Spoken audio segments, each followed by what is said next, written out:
নমস্কার, প্রত্যেককে জয় যিশু। শিলো ব্লেসিং মিনিস্ট্রির তরফ থেকে প্রীতি, শুভেচ্ছা, ভালোবাসা। আজকে প্রভুর বাক্য যাব, আর বাইবেল থেকে আজ আমরা অধ্যয়ন করব এবং আশীর্বাদ প্রাপ্ত হব। আসুন আজ আমরা দেখি বাইবেলের হিতোপদেশ তার 23 অধ্যায় 18 পদ।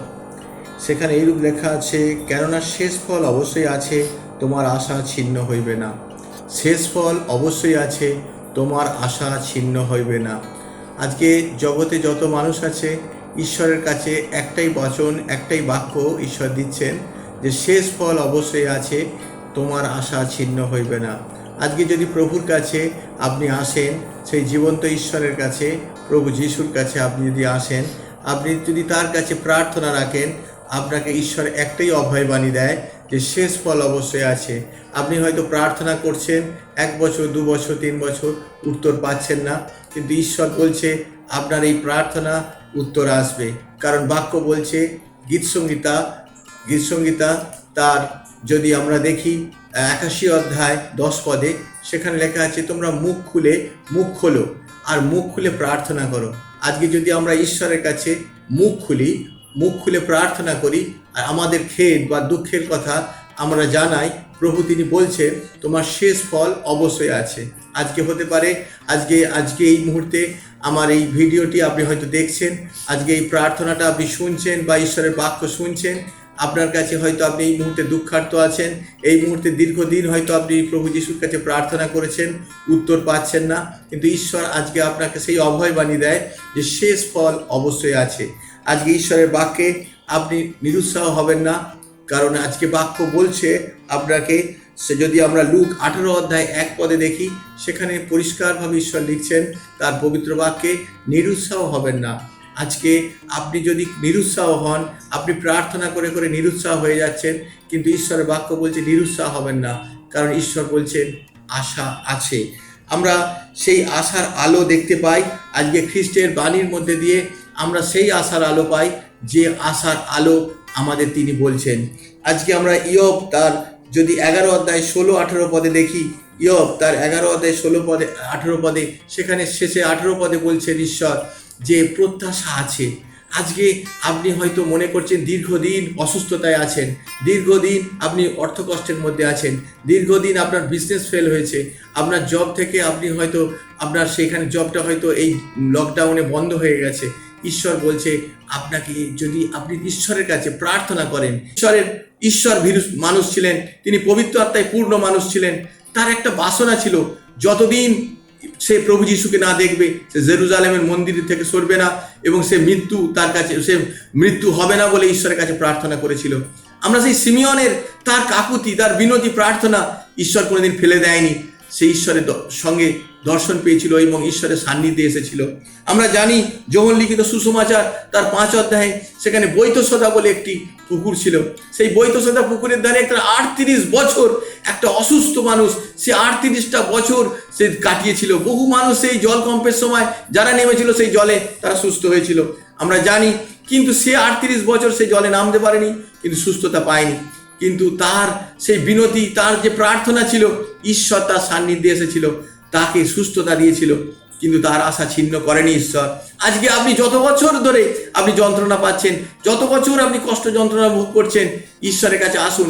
ঈশ্বর আপনাকে সঠিক সময়ে আপনার আশা ছিন্ন করবে না, সঠিক সময়ে আপনাকে আশা পূর্ণ করবে। কারণ তিনি প্রেমময় ঈশ্বর, তিনি ভালোবাসার ঈশ্বর, তিনি দয়ার সাগর। ঈশ্বর হচ্ছেন দয়ার সাগর। তিনি গাছে পাথরের ঈশ্বর নয়, তিনি লেবু লঙ্কা ঝোলানোর ঈশ্বর নয়, তিনি কোনো কিছু দিলে বা তিনি তারপরে তিনি দেবেন এইরকম কোনো ঈশ্বর নয়। তিনি চান আমাদের হৃদয় দিয়ে যেন তার কাছে আমরা হৃদয় নিয়ে প্রার্থনায় আসি। আজকে প্রিয় বন্ধু, ঈশ্বর আজকে আপনাকে উৎসাহ দিতে চায় বাক্য দিয়ে, এবং আপনাকে এই মুহূর্তে ঈশ্বর বলছে লুক লিখিত সুসমাচারে যে একটাই জায়গা যেখানে আমরা জানি 23 অধ্যায়ে একজন দস্যু সে শেষ সময়ে প্রভু যিশুর সঙ্গে কুশারোপিত হচ্ছিল, আর সে বলেছিল, প্রভু যদি আপনি যখন আসবেন আমাকে ভুলে যাবেন না, আমাকে স্মরণ করবেন। ঈশ্বর সেই মুহূর্তে তাকে বলেছিল, অদ্যই তুমি পরম দেশে যাবে। আজকে প্রিয় বন্ধু, আজকে আপনার প্রার্থনা ঈশ্বর মঞ্জুর করবেন, মঞ্জুর করছেন। এই মুহূর্তে আপনি যদি এই আমার এই পবিত্র বাক্য শুনছেন, আপনি এই মুহূর্তে আশীর্বাদ পাচ্ছেন। আপনি যে বন্দিদশার মধ্যে থাকুন না কেন, ঈশ্বর আপনাকে বন্দিত্ব থেকে মুক্ত করতে চলেছে। আজকে প্রিয় বন্ধু, ঈশ্বর আপনাকে এই বাক্য দিয়ে উৎসাহ দিতে চায়। আপনি নিরুৎসাহ হবেন না, ঈশ্বর আপনাকে আশীর্বাদ করছে। আপনার হয়তো সব কিছু অর্থ শেষ হয়ে গেছে, আপনার হয়তো বিজনেস ফেলিওর হয়েছে, আমি আবার বলছি, আপনার হয়তো পরিবার ভেঙে যাচ্ছে। আপনাকে ঈশ্বর এই মুহূর্তে বলতে চায় আপনি নিরুৎসাহ হবেন না। ঈশ্বর বলছেন আশা আছে, আশা আছে, কারণ তিনি বলছেন নিরুৎসাহ হবে না। আমরা সর্বদাই নিরুৎসাহ হই, আমরা প্রার্থনা করে যেন নিরুৎসাহ না হই, কারণ পবিত্র বাক্য বলছে আশা আছে। প্রিয় বন্ধু, আপনাকে শেষ বাক্যের মধ্যে একটি কথা বলতে চাই। আজকে সেই আদি পুস্তক বলতে চায় আপনি যেন তার সঙ্গে সংযুক্ত থাকেন। আমরা দেখেছি আদি পুস্তকে যাকবের তার কাকুতি, তার প্রার্থনা, সেই যাকব ঈশ্বরের সান্নিধ্যে এসে ঈশ্বরকে সে জড়িয়ে ধরেছিল, ঈশ্বরের সান্নিধ্যে এসে ঈশ্বরকে ছাড়েনি। তার কাকুতি, তার বিনতি জন্য ঈশ্বর তাকে আশীর্বাদ করতে বাধ্য হয়েছিল। আজকে আপনি যে বিষয় নিয়ে চিন্তা করছেন, আসুন ঈশ্বরের কাছে আপনার কাকুতি, আপনার বিনতিটা তুলে ধরুন, আর ঈশ্বর আপনাকে অবশ্যই উত্তর দেবেন, অবশ্যই আপনাকে ঈশ্বর আশীর্বাদ করবেন। আজকে ঈশ্বরের এই বাক্যের মধ্যে দিয়ে আমরা সর্বদাই আমরা যেন তার বাক্যকে পালন করি এবং মান্য করি। আমরা অনেক সময় বাক্য পড়ি, কিন্তু বাক্যটাকে আমরা ধ্যান দিই না, এবং বাক্যটাকে আমরা কিছুক্ষণ শুনি, তারপর আমরা সেটাকে কান থেকে এক কান দিয়ে শুনে এক কান দিয়ে বের করে দিই। এইরকম আমাদের প্রার্থনা বা এইরকম আমাদের আরাধনা হয়।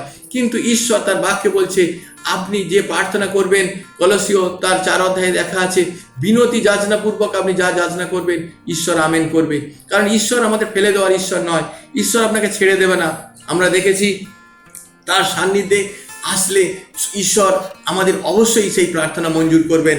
আমরা লুক লিখিত সুসমাচারে আমরা দেখেছি 5 অধ্যায়ে, সেখানে আমরা জানি পিতর যখন সারা রাত্রি জাল ফেলেছিল, ফেলে কোনো মাছ ধরতে পারেনি, কিন্তু সে সকালে ফিরে এসেছিল, ফিরে জাল ধরছিল। সেই মুহূর্তে প্রভু যিশু এলেন আর বললেন চলো নৌকাকে গভীর সমুদ্রে নিয়ে চলো, গভীর সমুদ্রে নিয়ে চলো। পিতর তখন প্রভু যিশুর কথা শুনে গভীর সমুদ্রে নিয়ে যায়, আর সেখানে তার 2টি নৌকা, এমনকি বহু নৌকা তার মাছ ভরে যায় এবং আশীর্বাদ ভরে যায়। আজকে ঈশ্বর আমাদের বলতে চায় এই বাক্যের মধ্যে দিয়ে, আপনি হয়তো সেই পিতরের মতন সারা রাত্রি জাল ফেলেছিল পিতর, সে চেষ্টা করেছিল, মাছ ধরার পারেনি। আজকে হয়তো অনেক প্রার্থনা করেছেন, অনেক বিষয়ে আপনার যাচনা করেছেন, উত্তর পাননি, কিন্তু ঈশ্বর আপনাকে ফেলে দেবে না, শেষ ফল অবশ্যই আছে। আপনার আশা ছিন্ন হবে না, আপনি এই মুহূর্তে নিরুৎসাহ হবেন না। ঈশ্বর বাক্য বলছে নিরুৎসাহ হবে না। আজকে আমরা দেখেছি লুক লিখিত সুসমাচার 19 অধ্যায়ে, সেখানে সক্রিয় বলে একজন পাপী মানুষ, একজন তার পাপী, সবাই তাকে পাপী বলতো, কিন্তু ঈশ্বরকে দেখার জন্য সে একটি সুকমল গাছে উঠেছিল। আমরা জানি বাইবেল থেকে, সুকমল গাছে উঠেছিল ঈশ্বরকে দেখার জন্য, তার সান্নিধ্যে এসেছিল। আর তখন ঈশ্বর তার কাছে যখন সে সান্নিধ্যে এসেছিল, ঈশ্বর তার বাড়িতে গিয়েছিল এবং তাকে স্বর্গরাজ্যের কথা বলেছিল, এবং সেই পাপ থেকে সে মুক্ত হয়েছিল। এবং সেই আশা, যে আশা নিয়ে প্রভুর কাছে দর্শনের জন্য গিয়েছিল, সেই আশা এতটাই আশীর্বাদ প্রাপ্ত হয়েছিল। তা আপনি হয়তো মনে করছেন যে আপনি এত বছর প্রার্থনা করছেন, উত্তর পাচ্ছেন না, কিন্তু ঈশ্বরের পবিত্র বাক্য বলছে আপনাকে ঈশ্বর একটাই বার্তা আজকে, যে অবশ্যই শেষ ফল আছে, আপনার আশা ছিন্ন হবে না। আমরা যদি দেখি গীত সংহিতা তার 37 সেখানে 4 পদে 3 পদে তিনি বলছেন তার বাক্যে, তোমার মনোবাঞ্ছা সকল পূর্ণ হবে, তোমার মনোবাঞ্ছা সকল পূর্ণ হবে। আপনি যদি এই মুহূর্তে ঈশ্বরের কাছে যে যাচনা করছেন, যে প্রার্থনা রেখেছেন দীর্ঘদিন ধরে বা এই মুহূর্তে করছেন, ঈশ্বর বলছে আপনার মনোবাঞ্ছা পূর্ণ হবে। আপনি যে বিষয় নিয়ে প্রার্থনা করুন না কেন, আপনি নিরুৎসাহ হবেন না, আপনি আশা ছাড়বেন না, কারণ ঈশ্বর বলছে শেষ ফল অবশ্যই আছে। দীর্ঘদিনের আমার একটি বিষয়ে অভিজ্ঞতা আছে, আমার নিজের টেস্টিমনি আছে।